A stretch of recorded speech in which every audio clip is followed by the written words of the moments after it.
One World Live est la 7ème série dans l'univers Walking Dead. On ne se rend pas compte mais c'est démentiel d'avoir autant de séries dans un même univers qu'on aime tant. Les séries à succès ont parfois 1 ou 2 spin-offs, mais ici Walking Dead a 6 spin-offs. À ce jour, Walking Dead c'est 25 saisons pour 274 épisodes et ce n'est pas fini. Les saisons 2 de Dead City et Daryl Dixon arrivent prochainement. L'univers Walking Dead a encore de nombreux secrets à nous révéler. Bonjour à toutes et toutes, je suis Al, j'ai une chaîne YouTube consacrée aux séries. Bienvenue dans Radio Alexandria, le podcast autour de l'univers Walking Dead. Aujourd'hui, nous nous retrouvons pour conclure l'aventure The One Who Live avec mon avis de la dernière fois, l'épisode 6 et surtout grand final de cette saison 1. Puis, je vous donnerai mon avis global sur la série et son final. Puis, mon top épisode de la série. Et enfin, nous allons parler de l'actualité. L'épisode 6, le final, qui s'intitule La dernière fois. Globalement, je suis pas fan de l'épisode. Michonne et Rick décident d'aller affronter le CRM, quitte à mourir car ce n'est pas le monde qu'ils veulent laisser à leurs enfants. Et de plus, ils pourraient en profiter pour détruire les preuves de l'existence d'Alexandria. L'épisode peut être séparé en 3 actes. La confrontation entre Rick et le colonel Bale, la bataille finale Rick et Michonne contre l'armée du CRM et Pearl, et les retrouvailles de Rick avec sa famille. Dans la confrontation entre Rick et Bale, qu'on qualifie donc d'acte 1, si le dialogue de cette confrontation est assez bien écrit, et cela marche bien, même si c'est un peu trop littéral parfois. Quand Rick dit qu'il a mordu un homme et que c'est la pire chose qu'il ait faite, eh bien c'est vrai qu'on n'avait pas la subtilité, qu'il était devenu lui-même un mort-vivant. Donc on a un dialogue qui marche plutôt bien, on a un Rick tendu, un Bale qui a confiance en lui, mais lors de cette confrontation, il y a des flashbacks de ce qu'a fait Rick pour survivre durant ces années aux côtés du groupe dans The Walking Dead. Si les premiers flashbacks sont les bienvenus et bien amenés, après ça pop un peu nulle part dans l'épisode, même du côté de Michonne, et ces flashbacks deviennent un peu grossiers. Cette confrontation entre les deux personnages fait un peu office de monologue final, de monologue qui conclut l'arc narratif de Rick, de ce qu'il a fait et ce qu'il veut être. Ensuite, deuxième acte, la bataille finale. Il y a de grosses facilités d'écriture et c'est ça qui est plombant. C'est beaucoup trop improbable que Rick survive à la grenade qui explose littéralement à ses pieds. Improbable que Rick et Michonne, qui sont longuement exposés au gaz, n'en ont aucune séquelle, alors qu'à l'épisode 2, quand Michonne et Nat sont exposés à ce même gaz, ils vont être malades et faibles pendant toute une année. Et enfin, le troisième acte, la fin. La fin est-elle bâclée ? Eh bien oui, je suis grandement déçu de la fin. Je considère The One Who Live comme la vraie suite et surtout comme la conclusion de The Walking Dead. Comme si c'était la saison 12 de The Walking Dead, car Walking Dead se conclut par un gros manquement, la non-résolution de l'histoire de son personnage principal, j'ai nommé Rick Grimes.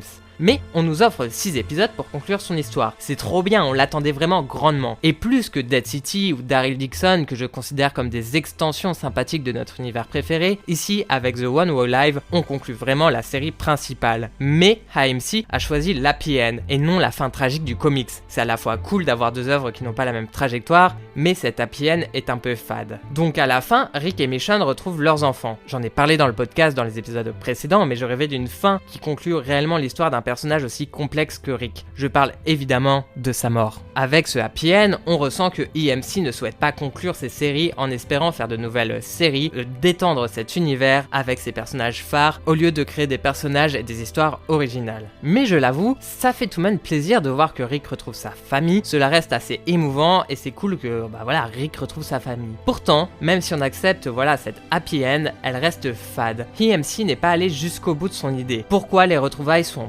milieu de la forêt avec juste Judith et RJ Junior? Pourquoi ils ne sont pas à Alexandria à côté d'autres personnages de la série mère comme Carol? En plus, ça ferait le lien avec Daryl Dixon où Carol dit à Daryl, maintenant on le sait que c'est Rick qui est revenu, même si sur le coup ça avait grésillé, on ne savait pas de qui elle parlait, même si moi j'avais pas parié sur Rick mais plutôt sur des personnages de Fear the Walking Dead comme Morgan. Et le fait de se retrouver au milieu de la forêt sans l'univers Walking Dead qu'on connaît, ça rend cette fin fade et encore une fois un peu fausse. L'idée que dans cette série il y a des choses un peu fausses, on n'y croit pas, un ressenti global je trouve. Et voilà, c'est une fin d'une rapidité dans tout quoi. Après la bataille, hop, ils sont dans un hélicoptère pour retourner auprès de leur famille avec juste une voix journalistique, une voix de radio qui dit ce qui se passe quoi, que l'armée a été démantelée, que la ville a repris son rôle de leader.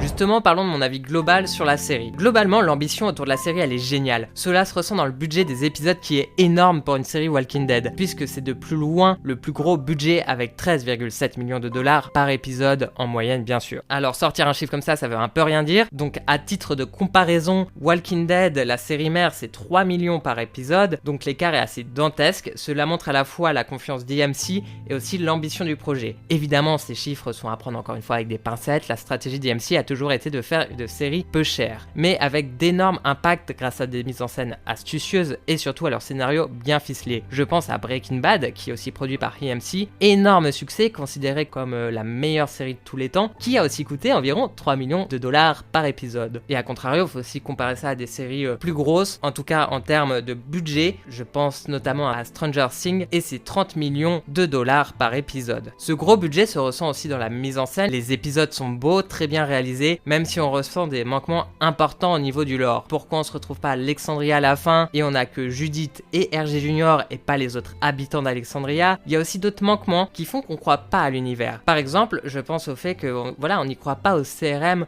on voit pas l'ampleur de la ville, l'ampleur de cette communauté. On nous le raconte, il y a quelques images, mais voilà, on le ressent pas parce qu'on nous l'a pas assez montré. Et surtout aussi, on nous l'a vendu depuis longtemps, quoi. Dans Fear the Walking Dead, dans Walking Dead, on nous le vend ce CRM. Et là, du coup, ça reste un petit peu à la surface. Au niveau de l'histoire, du scénario, je suis un peu plus mitigé aussi, même si je reste globalement positif. Il y a des arcs qui ne fonctionnent pas et d'autres sont exceptionnels. Ce que j'adore dans la série, c'est tout l'arc autour de Michonne. Il est brillant. L'épisode 2 où elle cherche Rick est une merveille d'écriture et de mise en scène. On s'attache même aux personnages qui la suivent en une dizaine de minutes, c'est très fort. L'épisode 4 et 5 sont aussi très bons quand Rick et Michonne sont à nouveau ensemble. À partir de l'épisode 4 fonctionne aussi très bien. L'introduction est aussi grandiose, Rick qui perd sa main, qui la coupe de lui-même, il s'automutile, on comprend qu'il est à bout, qu'il devient lui aussi un mort-vivant, c'est fou. D'ailleurs, je pense faire une vidéo sur la perte de la main de Rick dans la série vs dans le comics.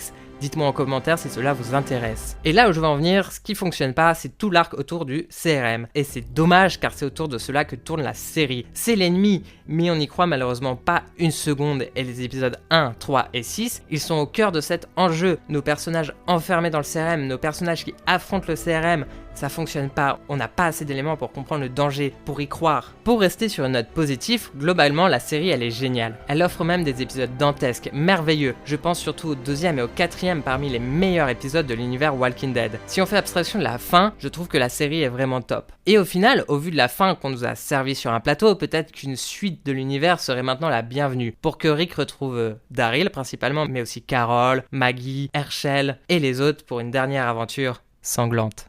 Et voici mon top épisode de The One Wall Live. En 6ème place, l'épisode 3. Rick et Michonne sont coincés ensemble au CRM. Même si la tension entre nos deux personnages est présente et fonctionne parfaitement, le fait qu'on a du mal à s'imaginer ce qu'est le CRM rend la fameuse prison de Rick et Michonne peu crédible. C'est l'épisode mou de la saison. On n'a qu'une peur, c'est qu'ils restent coincés au CRM, car c'est l'ennui pour nous.